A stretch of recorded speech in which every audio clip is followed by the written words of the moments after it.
perhaps you will have to consider whether you continue to stay here in this country, because the situation will not change overnight.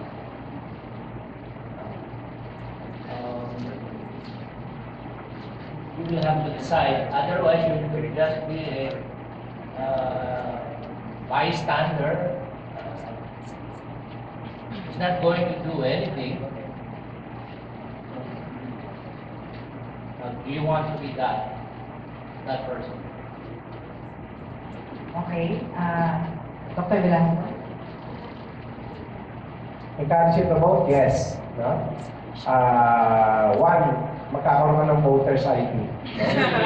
At very helpful, very useful. Especially in, transactions. Passport, etc. You will need that. I tell you. Laging hihingi sila ng dalawang government issued IDs. Ang UP hindi. Ang UP ID is not considered government issued. No? Dapat it's being issued by regular government agencies. So, how can you get a voter's ID? Kailangan mag-register ka. No? Boto.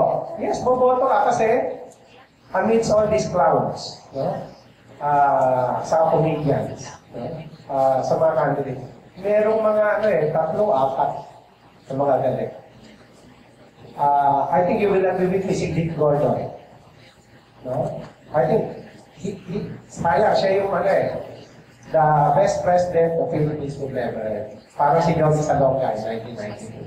No? Pero itong mga tao na to, dapat tulungan mo Yung isa o dalawa, tatlo. Pwede kasi nyo. No? Although I disagree with this Jurassic ideology. No? Pero kailangan ng Jurassic ideology doon sa, isang Senate na full of comedians and clowns. No? Yung mga hooplaters. No? Para maging entertaining talaga yung Senate. No? Imagine kung nandiyan si Teddy Casino, si Dick Gordon, si Trillanes, mas interesting, no? And more entertaining. No? At tignan mo yung value ng political institution natin na gano'n, no? Entertaining and interesting. No? It may change later, no? Pero you will be sorry na not to have been part, no? Of this interesting and exciting stage. This is your age. Yung sabi mo, pwede ka mo mag-protest Doon lang sa, like and dislike, o unlike, protest na yun. Pero, ang importante, may participation ka. So, yung sabi ni Bong Mendoza kanina, parang, mahirap kung detach ka Magkakaroon ka ng constipation, depression, upset, baka sumali ko pa sa MBA. No? Kailangan involved ka lagi. No? And in your involvement, you can craft appropriate actions. You cannot craft appropriate strategies kung detach ka. That will lead to more constipation. Pwede ako rin, bago ko tawagin yung dalawang panelists, magdadagdag lang ako sa sinabi ni Sir Rene. Akala mo ba kaming nakaupo dito at yung ibang mga professors hindi naging cynical? Cynical na kami. Kaya lang andito pa rin kami. Hindi para sa amin, kundi para sa inyo. O di ba parang NMK? Anyway. Dahil trabaho ko kukumbinsin ng botante, kukumbinsin kita. Una, dahil several years down the road, magbabayad ka ng tax. Masakit sa bulsa. Lalo na kung yung tax mo, ang nakikita mo daan lubak-lubak.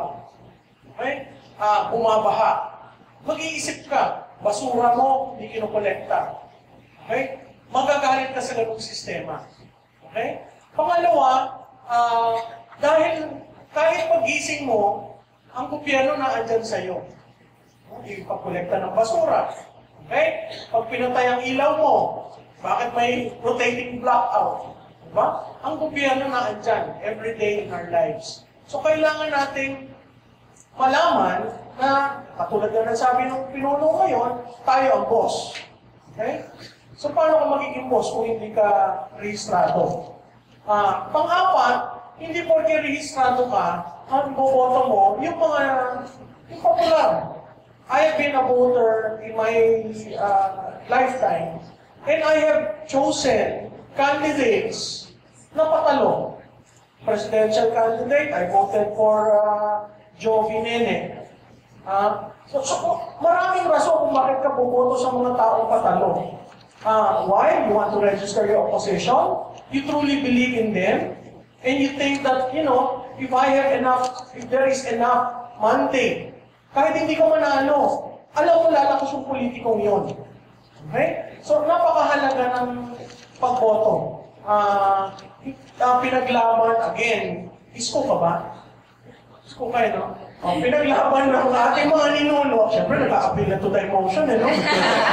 Pinaglaban ng ating mga ninuno na makaboto, yung mga kababaihan, nagkaroon lang tayo ng anniversary ng right natin to suffrage, I think last week, okay? So napakahalagang ito na lang nga yung Citizenship Act mo. Hindi ka naman sinasabing kumuha ka ng bolo at makipaghimalsikan at sumama sa, di ba? Hindi ka rin naman sinasabihan ng panahon namin na mamundok ka para kumuha ng pagbabago. Ngayon, ang pagbabago nasa balota. Matagal, di ba? Hindi naman tayo nagsasabi na pag bumoto ka, magbabago lahat overnight. Hindi. Pero, nag-register ka. So, ang mahalaga doon, whether bumoto ka sa popular, o bumoto ka ng tama at wasto, konsyensya mo yun. Kaya nga, minsan tinatakluban pa natin ang pagboboto, di ba? Kasi konsyensya mo yun eh. And I think that is the best symbol of nation building.